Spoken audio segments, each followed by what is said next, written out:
এসেছি এখন দেওসাগর পার্কে। নিউ দীঘার কাছেই আছে, আমাদের হোটেল রুমের পাশেই একেবারে।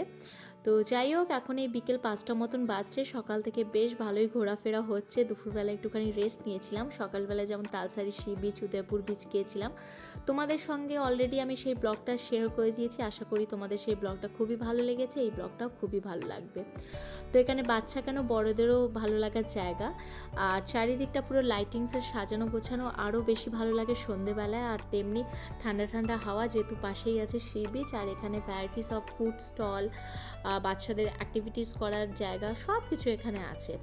তো যেমন পার্ক হয় সেরকমই। আর এটা সি বিচের কাছে যেহেতু আছে, তো তাই যেন বেশি ঠান্ডা ঠান্ডা হাওয়াটা মানে আসছে। তো যাই হোক, সকাল থেকে দিনটা বেশ ভালোই কাটছে। বিকেলবেলায় ইচ্ছা আছে এখানে ঘুরে, এবার সন্ধেবেলায় একটুখানি রিল্যাক্স করবো, তা আবার সমুদ্রের ধারে গিয়ে। তো কালকে এসেছি, আজকে দীঘাতে ডে 2। কী করে যে সময়টা কেটে গেল। তো যাই হোক, এই যে টয় ট্রেনটা দেখছো, এটা কিন্তু সন্ধেবেলা আমার মনে স্টার্ট হয়। তো তখনও অবধি তো কোথায় কি টিকিট কাটতে আমি জানি না। তো রাতুলে তো খুব ভালোই লেগেছে। আর সমুদ্রের ধারে বলো বা পাহাড়ে বলো, যেখানেই ঘুরতে যাই না কেন, রাতুলের জন্য আমি একটা টাইম রাখি। কেন কেউ পার্কে ঘুরতে খুব ভালোবাসে, মানে ওই দোলনা স্লিপ সব কিছু থাকে। আর বাচ্চাদের দেখবে একটু বড় গ্রাউন্ড হলে খুব ভালো, মানে যাতে ওরা নিজেদের মতন করে সময় কাটা, একটুখানি ছুটে বেড়াবে, এই হচ্ছে ব্যাপার। আর রাতুলে যে লাইটিংটা দেখছো এখানে খুব ভালো লেগেছে। আর যাচ্ছে দেখছো একেবারে একদম ছুটে ছুটে। তো যাই হোক, আমাদের বেশ দিনটা বেশ ভালোই কাটলো।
বেশ ভালো মতন সময় কাটালাম দেওসাগর পার্কে। আর খুব ভালোও লাগলো, জায়গাটা সত্যি খুব ভালো, অপূর্ব জায়গা।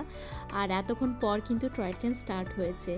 এবার সোজা যাচ্ছি আমরা নিউ দীঘা সি বিচের কাছে, একটুখানি বসে নিজেদের মতন করে রিল্যাক্স করবো। রাতুলকে তো আনাই যাচ্ছিল না। চলে এসেছি সি বিচের কাছে। তো রাতুলকে দেখে তো বোঝাই যাচ্ছে যে কি পরিমাণে ঠান্ডা হাওয়া দিচ্ছে। ওয়েদার চেঞ্জ হয়ে গেছে বলে আরও যেন হাওয়াটা বেশি দিচ্ছে। তো রাতুলের চুলগুলো কীরকম করে উঠছে দেখছো। তো যাই হোক, রাতুলকে এখন ধরে বসে আছি। আর হাতে কটা বাদাম দিয়ে দিয়েছি, তো একটা করে খাচ্ছে, একটা করে পড়ে যাচ্ছে, তাতেই ওর খুব আনন্দ।